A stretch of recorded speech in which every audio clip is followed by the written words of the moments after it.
Afternoon, everyone. Thanks to those of you that stayed for the now delayed coffee break. I will try and be as brisk and as quick as possible.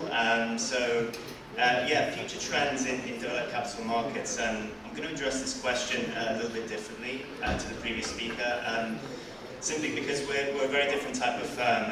I'm assuming that most people in the audience have not heard of Ned Davis Research.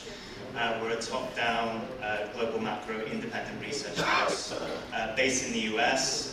We service thousands of clients globally, mainly institutional, but also on the wealth side as well. And broadly speaking, we do two things. The core of the business really lies in top-down global macro multi-asset research. We write publications on investment strategy.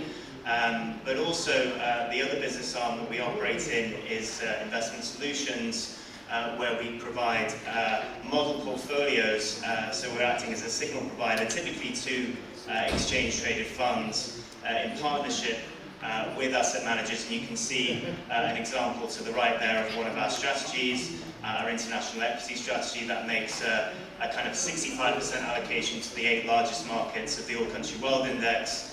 But also a 35% allocation to smaller markets. So really the goal of this presentation is kind of to look through that lens and share with you what kind of products, what kind of models and allocations are interesting US investors right now, and also kind of take that forward and kind of look towards the future and what kind of emerging techniques, particularly around the area of AI and alternative data, we're currently implementing to take those model portfolios forward. But just at the beginning, I'll just briefly outline the investment approach that we take at Ned Davis Research. It's quite different to most of the other sell-side firms. We're a little bit more focused on the market itself rather than more traditional macroeconomic inputs. And there's also a challenge to the traditional 60-40 portfolio. I'll talk about this a little bit later, but that kind of traditional 60% stocks, 40% bonds structure worked very, very well from kind of like the early 80s through to the pandemic. But post-pandemic, we've really moved into what we think is a kind of a different macro regime. And so there's some challenges around that traditional structure which worked well in the past, which may suffer more challenges going forward. I'll talk a little bit about how we're modeling developed markets and how we're generating allocations using our indicators, and then moving forward into sort of kind of future developments, areas of innovation that we're trying to incorporate into our investment process. But before we do that, briefly want to take you back in time. So Ned Davis Research, we have our founder still with us, Ned Davis. And he essentially was one of the earliest quants in our industry.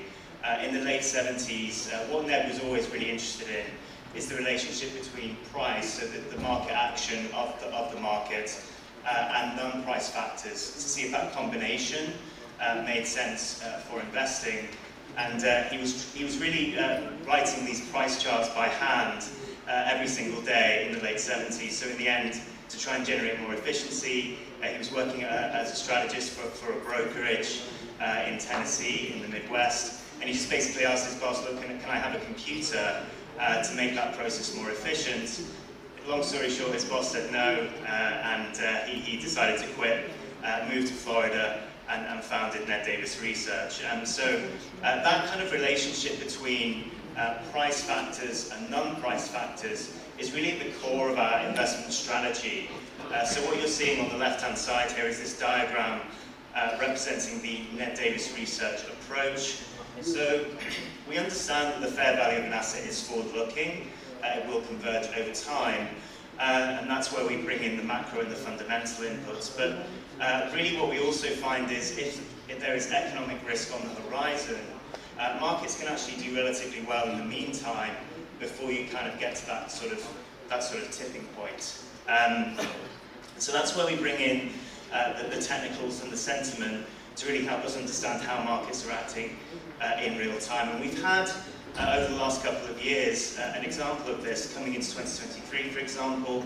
Everyone was very worried about recession, the fact that inflation wasn't going to come down quick enough, but actually the market's done quite well over the last couple of years. So There's a quote from Ned on the right-hand side there. We're all in the business of making mistakes, but it's just a question of trying to minimize those and reduce our drawdown as much as possible.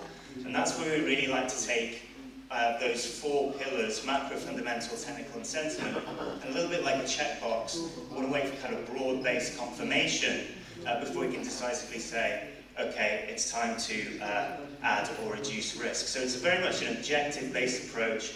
We build models and indicators in this way, and that informs and guides our investment strategy.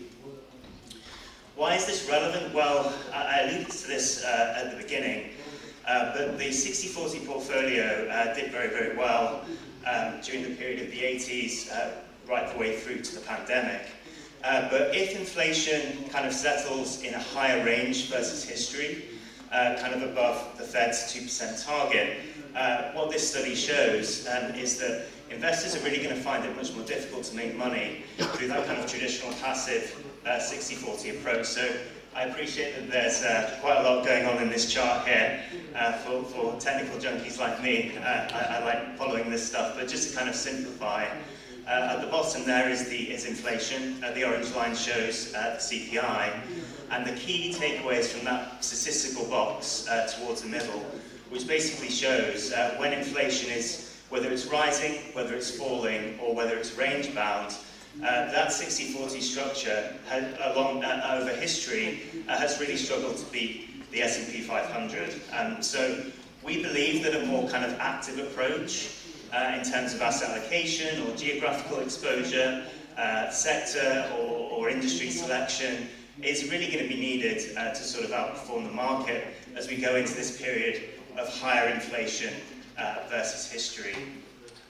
So this is just one example of one of our actually oldest models on the institutional side, our US sector model. This has been live and in real time for actually over 20 years. You can see the latest reading there on the screen. It's currently quite defensive, favors utilities and healthcare, in line with that kind of more defensive shift that we've seen over the last few weeks from cyclical sectors to sort of more a defensive phase. But what we found is that this is very easily implementable live in real time with exchange-traded funds, and indeed this is what our clients were asking us to do. So we kind of, for example, mapped this model with the sector SPDR ETFs to form a live portfolio. But in terms of what wealth managers in the US are asking us to do right now, this is a much more representative example.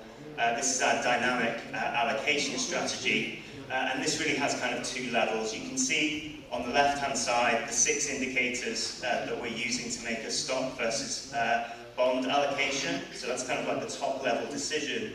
And then on the right-hand side, there's the second allocation, which makes a relative call between 13 different ETFs across bonds, equities, and cash. So investors in the US are kind of seeking this kind of diversification, a higher turnover strategy to try and capture that kind of alpha in the current environment. So I've kind of described a little bit about where we've been and sort of brought things up to the present day. This is the kind of strategy that we've been implementing over the past few years. But how we're sort of trying to innovate into the future and develop these model portfolios in line with emerging techniques. So there's really 3 main areas that we have identified. Alternative data is one of those, as well as implementing AI, specifically with the area of natural language processing, and also thematic investing, which, as you can see from the chart here, has been a really spectacular sort of growth area over the last 20 years. We've seen a real increase in the growth of thematic ETFs. But what continues to be a challenge is, at a sort of company level, which stocks accurately represent those themes. That is a challenge that US wealth managers are facing right now, and it's enabled us to sort of start to use these different AI techniques to build thematic portfolios, and that's what I'll go on to talk about in a moment. But in terms of alternative data, this is just one example that we've used. In this case, it's part of our US asset allocation model. So this chart makes a relative call between US stocks and US bonds. And what we're doing here is we're using Google search data because what we find is that a rising volume, when people are searching on Google for the term recession, that tends to coincide with US equity drawdown. So we've started to incorporate micro level, these kind of key terms into our asset allocation process.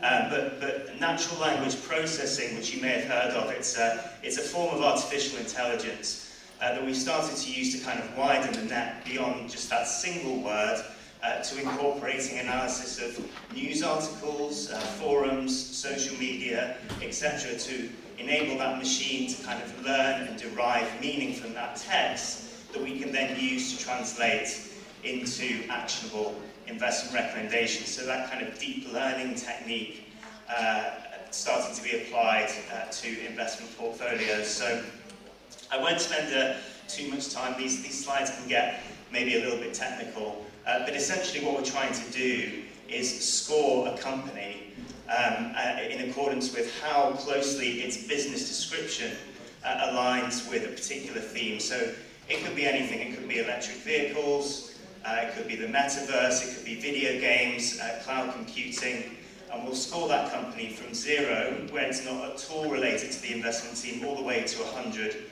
where it's perfectly aligned, using that natural language processing algorithm. So we have a universe of around 60,000 global companies, and we apply this process. And this is just an example of one of our thematic portfolios. In this case, it's companies that are best positioned to capitalize on an emerging trend, which is the 5G communication area within tech. And so you can see the first level is that natural language processing and machine learning algorithm.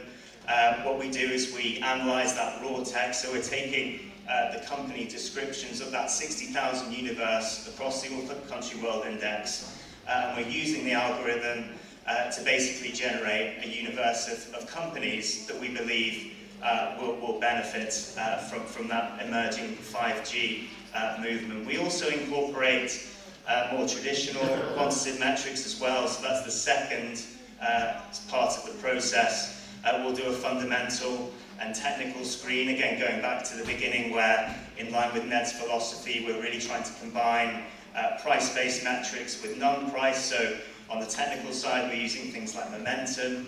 On the fundamental side, it's traditional things like sales growth and earnings. And then you can see just a sample of the 50 companies that kind of made the cut in this case, our 5G winners portfolio. So this is an area that we continue to work on. US wealth managers continue to come to us and say, I know that thematic investing is a growing area. I want to gain exposure, but I'm not sure how. Can you help me with company selection?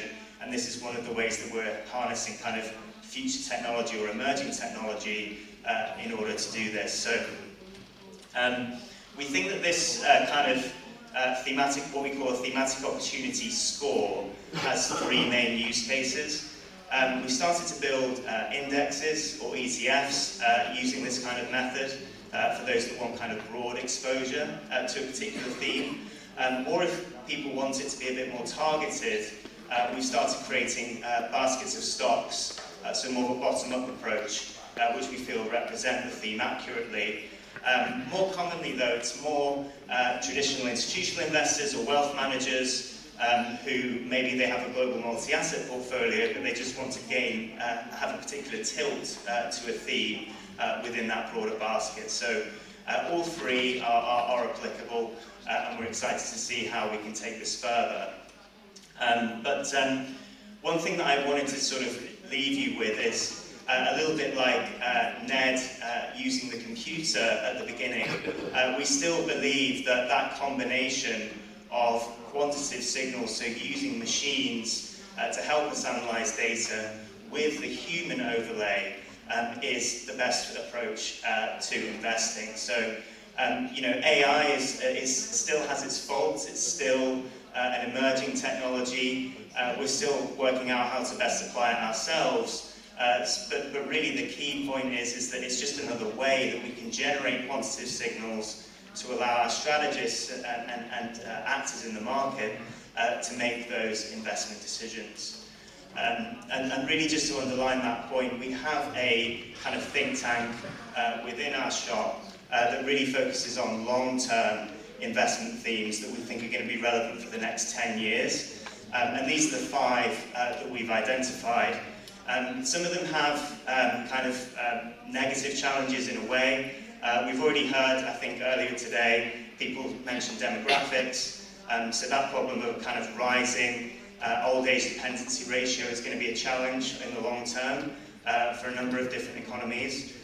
We also have deglobalization, so that idea of kind of friend-shoring or ally-shoring, bringing your operations home, sort of prioritizing security over efficiency. That could be a challenge for sort of trade or maybe a loss of productivity in some areas. And there's also fiscal challenges. There's a lot of debt in the world, and that can maybe put upward pressure on interest rates, and that can be a challenge in the long term too. But there's also some positive drivers that we see, the main one being AI, and the fact that the productivity gains that AI can give us. It's obviously started in the US. It's clear that right now, at least, it's mainly the US companies that are kind of leading that charge of AI integration, but over the next 10 years that should spill over into many other economies as we go forward. And then finally, the other theme that we've identified is that one of clean energy transition, so that transition away from fossil fuels towards more renewable sources, and it should see increased demand for particularly clean energy commodities. There's metals like lithium, for example, that are used in batteries, in electric vehicles. So that can be a potential tailwind for some areas in the future. And then just finally, maybe just to lower the investment outlook from the next decade to the next few months, I've just put down there some of our key views from the strategists from a more tactical point of view. And I think you can see from those bullets that we're quite positive on the outlook for markets generally over the next few months. With that being said, I will take any questions if anyone has some.